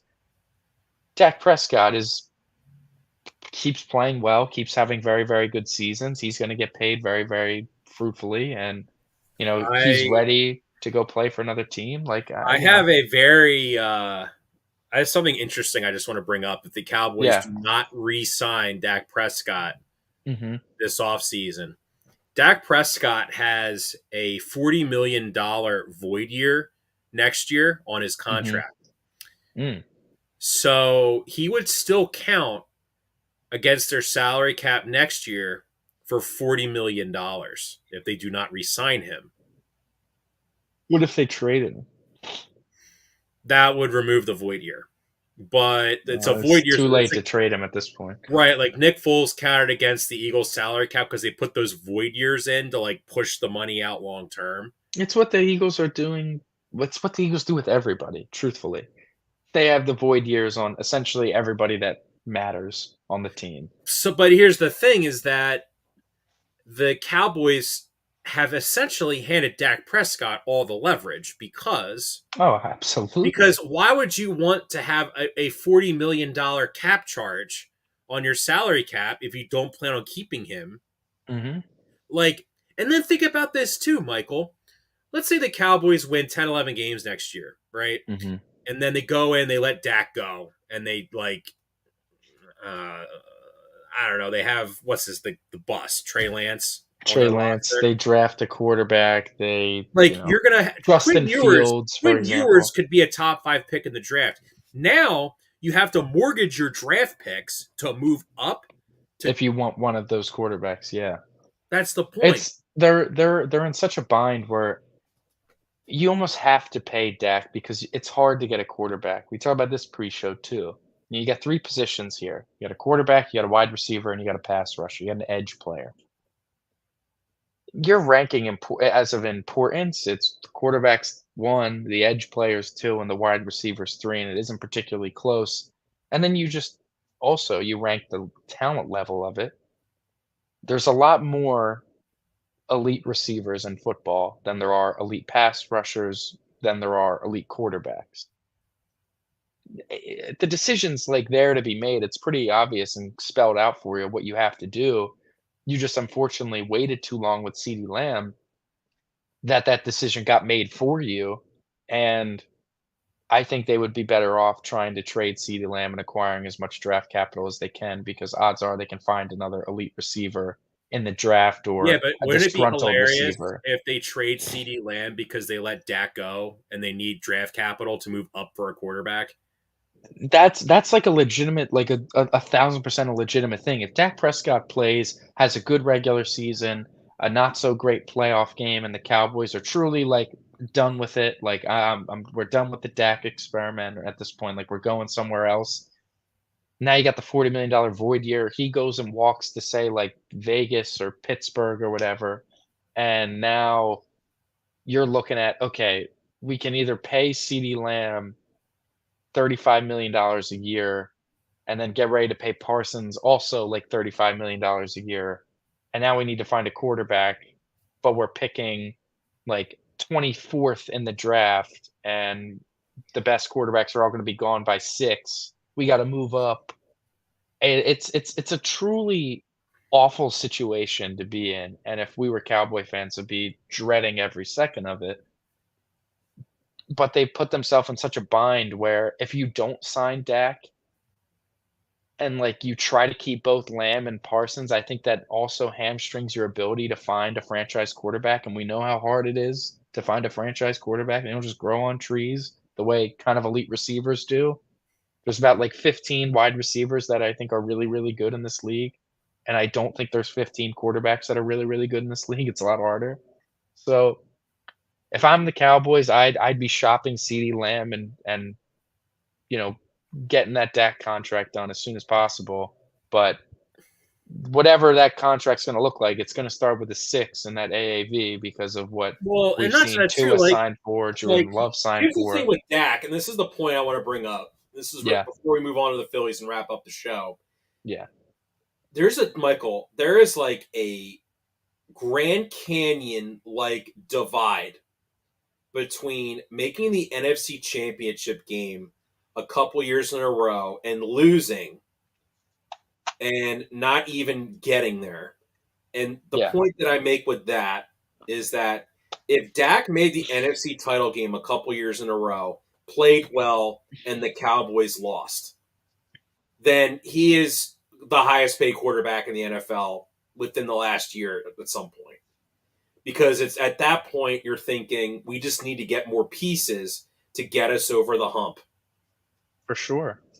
That's I think where the Cowboys' biggest issue is coming from is that they're afraid to commit to Dak again.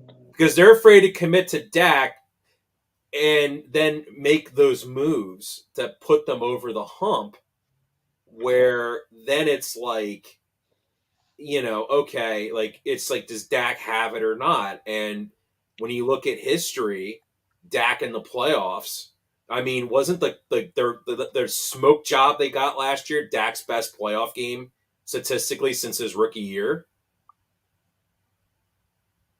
Was it? I don't remember. He didn't like, play very well, but he was in like total garbage time, though. That's the thing. Yeah, no, your point is 100% valid because listen, when that first time around to extend Dak after the rookie deal, they had no problems. It was like, listen, he's a younger quarterback. We made the playoffs a few times. We'll get the team in order. Amari Cooper's coming. He's here. Let's pay Dak, and we feel good about it. You haven't gotten any better or any further as a team since then. But I think we can both, agree that Dak Prescott is probably going to be one of those guys that gets peaks in his 30s, gets better as he gets older a little bit. Traditional pocket passers tend to have 2 primes almost. It's like your earlier prime, but then you get better in your 30s. You look at guys like Kirk Cousins. Tom Brady had a second prime later in his career. Aaron Rodgers had a second peak later in his career. Even Ben Roethlisberger had a second peak later in his career. Peyton Manning with the Broncos had a second peak. And it's not to say that, Dak's some sort of all-time great, but Kirk Cousins is that fair example where he was good in Washington, put up big numbers. We both believe, I think, that he's become a better quarterback since he's gotten to Minnesota. And, but he's is only it getting better older. enough with the way the league is evolving with these quarterbacks, though? Is it enough? Is it enough? Yeah. Is it enough? Is like, I guess the point where I'm making is like, John Elway didn't win a Super Bowl until he was 37. He also played in 4 Super Bowls before he finally broke through. Dan Marino only played in 1 Super Bowl, right? Is what Dak is going to grow into as he ages, is that going to be good enough to win a Super Bowl? I don't know. It might just be what Kirk Cousins is, which maybe isn't enough to win a Super Bowl. And if you're the Cowboys and you're truly like, we don't think we can win a Super Bowl with Dak Prescott, then damn it, you're right. You probably should just let him walk, and you messed up by not trading him sooner and gave him all the money that you gave him, and now you're stuck with the void year. What if you're the Cowboys and you just call the Chargers up and we'll trade you Dak and 3 first-round picks for Herbert? Like, you kind of have to. I can't. Like, you have to. The Chargers, like the Cowboys have really like put themselves in a very bad situation. Yeah, no, it is a bad situation, and I don't think the Chargers, they're not doing that. I don't think. Like, if the Cowboys went out and they fired Mike McCarthy because he's a loser, and they went and hired like Ben Johnson from the Lions, we'll say, right? Mm-hmm. Yeah. Right. Lions were really close to going to the Super Bowl, right? Mm-hmm. And you basically build Lions 2.0 on the Cowboys, but you have better players than the Lions do, right? Yeah. That you're almost, then you have to re-sign Dak, because now you're basically thinking like, well, Dak's better than Goff. So it's right. Well, right? Which that's the truth. It's like, look at the quarterbacks that just got paid. Like, Goff got paid this offseason. Dak's better than Goff. Tua just got paid. Dak's better than Tua. Purdy's going to get paid soon. Dak's better than Purdy. Like, he's better than a lot of guys that a lot of teams are committing a lot of money to long term. Like, people argue Dak might be better than Hurts. There's that argument. Like, do people make it? There's a lot of guys that are getting paid that are not as good or equal to or whatever to Dak Prescott, and they aren't afraid, and even have had even less success in the playoffs than Dak Prescott has, who hasn't had much. He's 2-5 in his career in the playoffs. The Dolphins just gave Tua $53 million, and he hasn't come close to winning a playoff game. So does it feel like, though, with Dak, like every time Dak is in a game against one of these elite quarterbacks, like he just loses every single one? It's true, but also, I mentioned Cousins as a guy peaked again. I forgot to mention, you brought it up with Jared Goff. He definitely had a second peak once he got to the Lions, kind of figured some things out. And damn, they were pretty damn close. They should have probably beaten the 49ers and gone to the Super Bowl. Yeah, they choked that. So, like, I do think Dak's capable in a situation that's right, and whether that's not going to be in Dallas or whatever, I don't know. It's not a situation I envy, and I'm very happy that the Cowboys are in it, I have to say. Okay, so transitioning to some baseball talk. Let's just. This could honestly be the least exciting thing about it. We're already going kind of long, so we won't make this too long. Right. There'll probably be more moves. Yeah, so the Phillies are in a funk. I don't know, Michael, you tell me. I feel like every time the Phillies engage in interleague play, they just don't do well. Yeah, that's an interesting thought. That is probably, I guess, like accurate. I'm like, yeah, like you make your. I'm gonna look up the Phillies interleague. I mean, their AL series, just top of my head, I think of the Orioles series wasn't good. I think of the Twins. I think of the A's. I think of what they're doing right now with the Guardians. It's not been pretty. Playing American League teams this year. The Phillies are in a funk. Is this cause for concern? Skies falling? Like, no. But and it's honestly, most of it is no, because of how the rest of the league's looking. You look at all the other teams that are above 500, the way they've been playing. No one has really been that good, other than like the Mets, who have actually caught the Braves now. But the entire league, the Yankees are playing poorly. Listen, the Guardians, even though they just beat the Phillies yesterday, they've won 3 of 4. They were playing poorly for almost a month.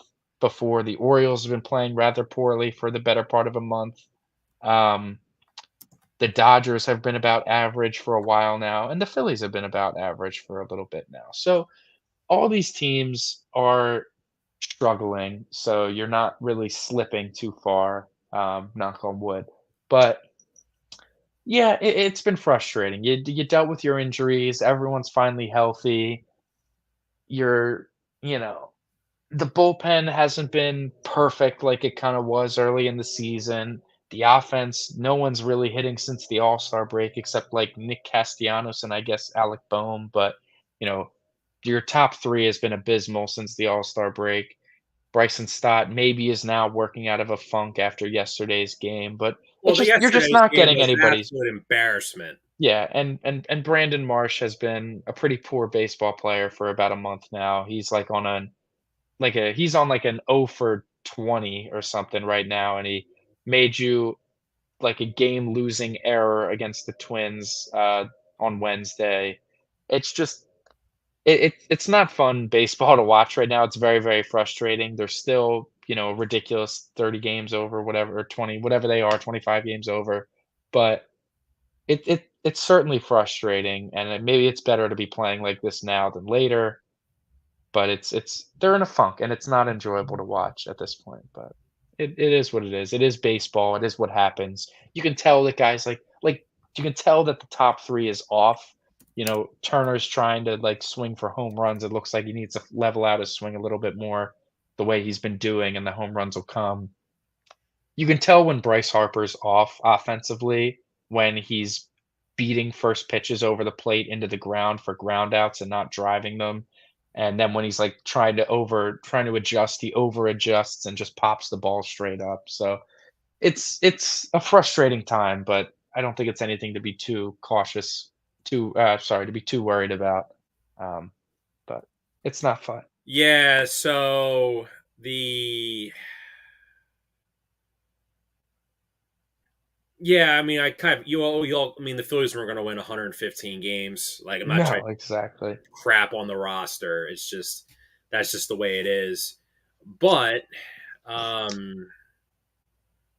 the good news is the Phillies have almost telegraphed what their plans are for the deadline with a trade that seemingly came out of nowhere yesterday, Michael. This was nowhere near on our Yeah, radar. it's nowhere on our radar, but I guess was on Dave Dombrowski's radar for 3 years, he said at this point. So they've acquired Austin Hayes from the Baltimore Orioles, and it's a guy that Dombrowski said he's been trying to get for the last 2 seasons. So someone he clearly has been fond of. A guy that He's an underrated player, guy that historically hits left-handed pitching very, very, very well. Is having a down year / not playing a lot this season because he came into the season sick as a dog. He lost like 10 pounds by the end of spring training. So he had a very poor start to the year. And the Orioles have just been winning a lot of games with him not being in the lineup. So he just hasn't played a ton. And also his numbers have gone down since they restructured their stadium to try to counter the Yankees and Aaron Judge. He's, as a right-handed hitter, has been screwed by that wall. Yeah, and all Probably their more than best anybody hitters are else in all the Orioles. left-handed. Yeah, I don't think it's a shock that Ryan Mountcastle has had issues as well. So their right-handed hitters, mainly Austin Hayes, has taken the biggest hit statistically because of the lack of wall. He would have had in the last like 3 years would have had like 11 more home runs if he was playing home games here than in Baltimore. That just things like that. It's a guy that's like historically that is an absurd statistic, by the way. Yeah, it's a guy that's historically hit left-handed pitching very well, and he's mashing left-handed pitching this year. Feels like the Marsh platoon, even though weirdly enough, Thompson did say he views Hayes to be a bit of an everyday player, which I don't necessarily love that thought. I hope he's more of a platoon, but well, no, we will see. Well, I think they basically said that they want to like platoon Marsh and Rojas realistically. Which I don't know if I love. Well, no, I think they want to give Hayes some regular at bats to see what he can do. And I guess that's fair. And to like have Kevin Long work with Brandon Marsh when he's not getting thrown out of games. Yeah, because Marsh has been bad. He hasn't been hitting well. He looks like he might even be a little banged up, but he's been hitting. That's another big thing too, Michael. Is like Brandon Marsh plays like one of the reasons he's very popular is he plays at like 150 miles an hour, which in this city plays very well in terms of your popularity, right? Problem is when you play like that, you're going to get hurt. And I don't think they want to tell Brandon Marsh like you need to tone it down because I don't think that would work. No, and it's a guy that, especially because he doesn't play every day, when he does push it, like when he does play, he wants to push it, that sort of thing. But he just needs to be better, and I trust that they'll figure it out. They figured out a little bit when he was slumping, when he got hurt. They figured something out, so I hope they figure out something again. But the return for the Orioles for the Austin Hayes trade was Seranthony Dominguez and Christian Pache. So Pache, they've been looking to get rid of probably for a little while now, and they were just kind of able to throw him in. Orioles are calling it a defensive bench player, which is, I guess, at this point, it's all he is. And then Seranthony Dominguez, which, like, on a personal level, on a fan level, like it sucks. Seranthony, big fan of Seranthony over the years. I'll never. It was fun watching him come up through the minors. You get all excited for him. He had that, emphatic, like surreal rookie season. They're probably going to bring him back next year anyway because the Orioles will not pick up his option. Yeah, we'll see what happens with that. Like that, very electrifying rookie season, young season. Dealing with Tommy John surgery, having the incredible playoff run in 2022, and ultimately pitched pretty well in last year's playoffs as well, even though it wasn't as dominant. In how many ever playoff innings with the Phillies over the last 2 years, has a sub-2 ERA, hasn't given up a homer, pitched very well in the playoffs twice for the Phillies. So fan favorite for sure, but like you said, there's a club option worth about like $8-9 million for him, and that was far from a guarantee on if they were going to pick that up or not. So I think better off using him as a trade piece, trade him to a fellow contender in the Baltimore Orioles who could use some back end bullpen help, middle end bullpen help, whatever. They just need bullpen help. Sucks to see him go, but I think ultimately, you got to look at it from the Phillies' perspective.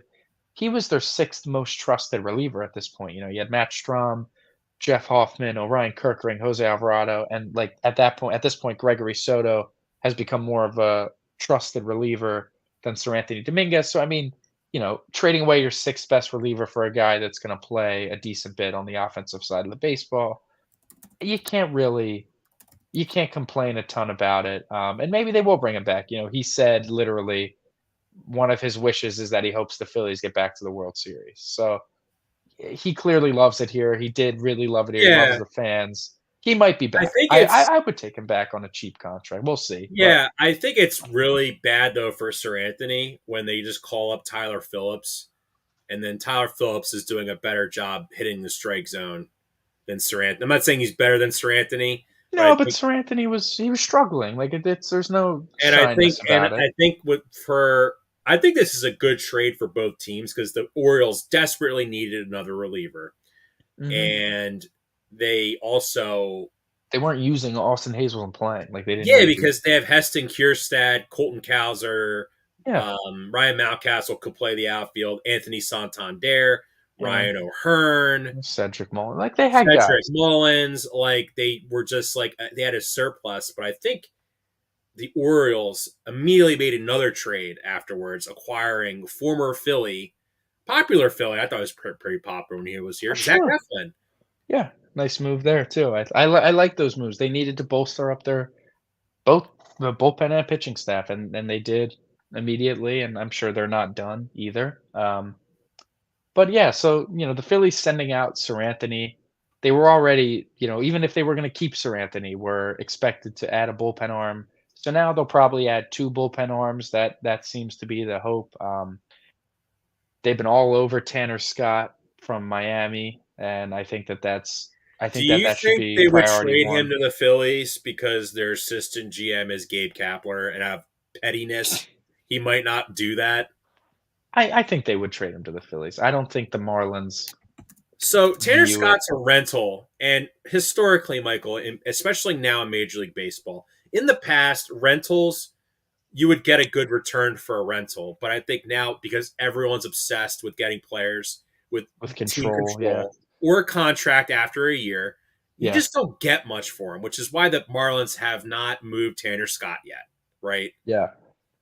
Now, It's tough realistically, because you're gonna have to outbid some other good teams, The interest in Scott are the Phillies, the Dodgers, and the Yankees. You're gonna get into a bit of a bidding war but for him. So but the Dodgers right now, by getting rid of Paxton, who, listen, he's not a good pitcher, right?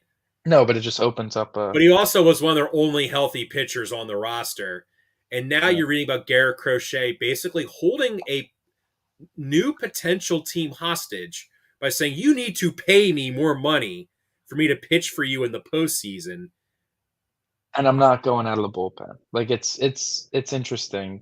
Garrett Crochet, really, like, it's true. Like, that'll be enough for him to just not get traded. Like, to only trade, so if you're trading me, you're extending me, and then I'll pitch in the playoffs so I have my money locked up, and I'm not coming out of the bullpen because I don't think that's best for my health.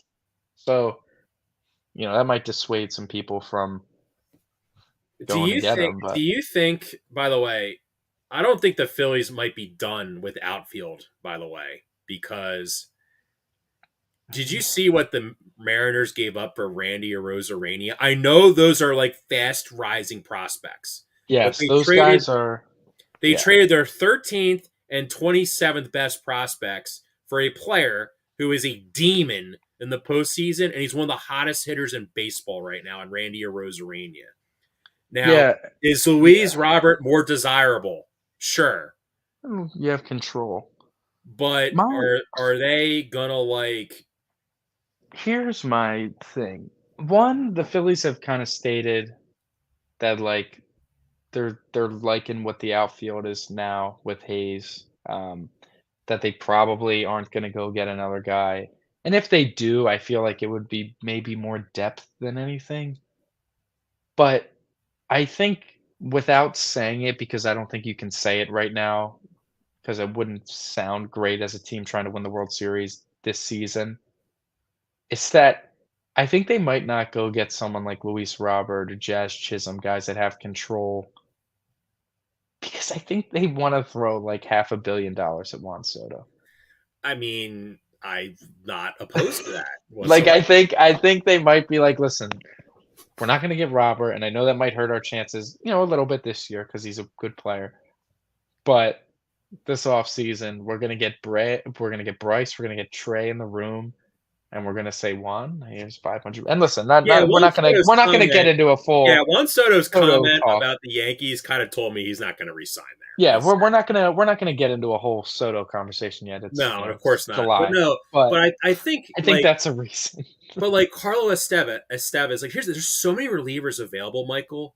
Like that's where I don't think you're gonna see these massive returns, is because And I hope, sure. But what hurts the Phillies, though, by trading Sir Anthony, they're in a position of need now. Not that like Sir Anthony was like, but it was a shutdown reliever. But you need a guy now. Now that they said they need 2 relievers before moving Sir Anthony.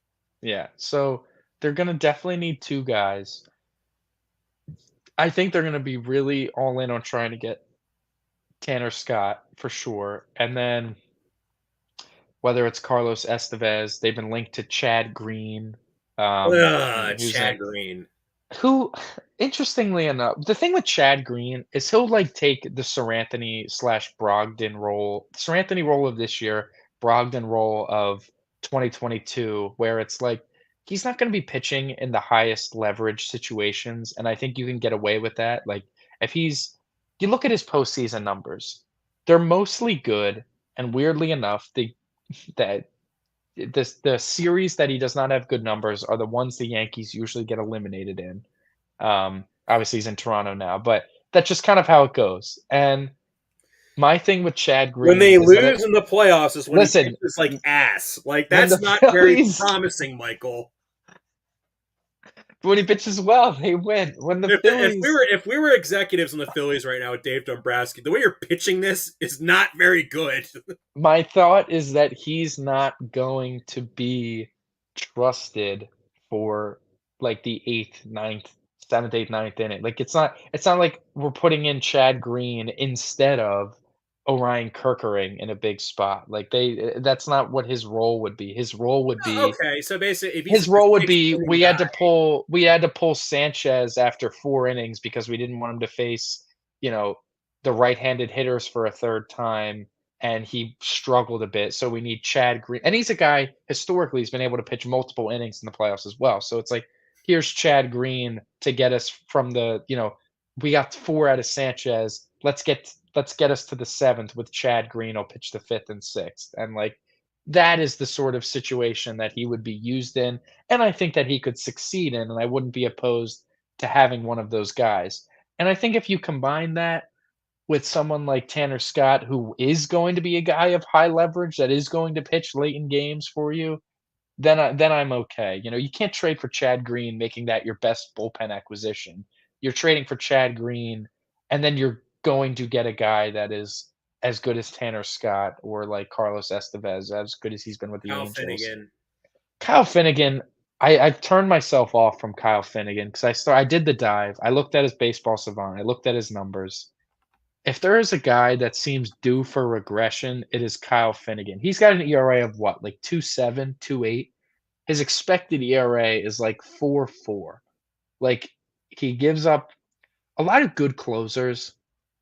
They tend to not walk a lot of guys, strike out a lot of guys, but if they give up contact, it's usually hit hard just because, you make a mistake. There's not many soft contact relievers, if that makes sense. The issue with Kyle Finnegan is that he's just nothing he's doing peripherally as well. It's just like he's getting kind of fortunate with the batted balls being outs instead of landing and stuff. And I just think I can see the Phillies. It could kill you. I can see the Phillies maybe bringing in Chad Green, Hector Neris, and Carlos Estevez, because those would be the moves that won't completely nuke your farm system. And it would really, basically at that point, you're now stating we're going to rely on Bryce, Trey, Schwarber, Bone, those guys, Austin Hayes against lefties, and like Knowles, Wheeler, Ranger. Like basically the stars of the team are going to have to carry us. But now we fortified the weakest parts of the team. Yeah, and I think that's totally valid. I still think you can. Like I think they're going. Not just to say, I do think they're going to get Tanner Scott. I think they've been all over it. I think they really want it, and I think they're going to push and be the team to acquire him. And I'm intrigued. Like if you go like Tanner Scott and then Neris and Chad Green to shore up like those middle relief innings, lower-ish leverage, and even a guy like Hector, who in high leverage situations this year, but just not closing, has been excellent. So, and Hector Neris, I mean, we've seen it. What Houston is to be trusted in the playoffs in some big spots. He can do it. He can handle it. He's shown he can handle it. So, making moves like that, Hector Scott, and then maybe Chad Green too, that bullpen is looking very, very nice, and I think it's absolutely good enough to contend. So they're going to make moves. They're saying as soon as Tuesday they might have already made trades for bullpen arms, at least one of them, if not both of them. So I think by we're going to finish the show here, and by the time next week rolls around, we're going to have more trades. I fully anticipate within the next couple hours there's going to be another trade for the Phillies, because that's just how it works on the show. It just is how it goes, but it'll be interesting to see. But I like the Austin Hayes trade. It kind of sets the table with what they have to do to finish out the trade deadline and get ready for the stretch run. But we'll see. Anyway. Yeah. By the way, before we close the show out, when I saw Ben Lively was pitching for the Guardians, I did have to double check to make sure it was the Ben. It's the Ben Lively. No, he's had a very nice year for the Guardians this year. Solid season. I know. Anyway, thank you everybody for tuning in. I'm going to repost this on Facebook. The LinkedIn more. Yeah, because we're streaming on YouTube live right now. Got it. And then we got to start pushing the YouTube subscribers to our friends and family. We do. So they can watch us live on YouTube. Anyway, thank you for tuning in. Take care, everybody. Enjoy the rest of your weekend.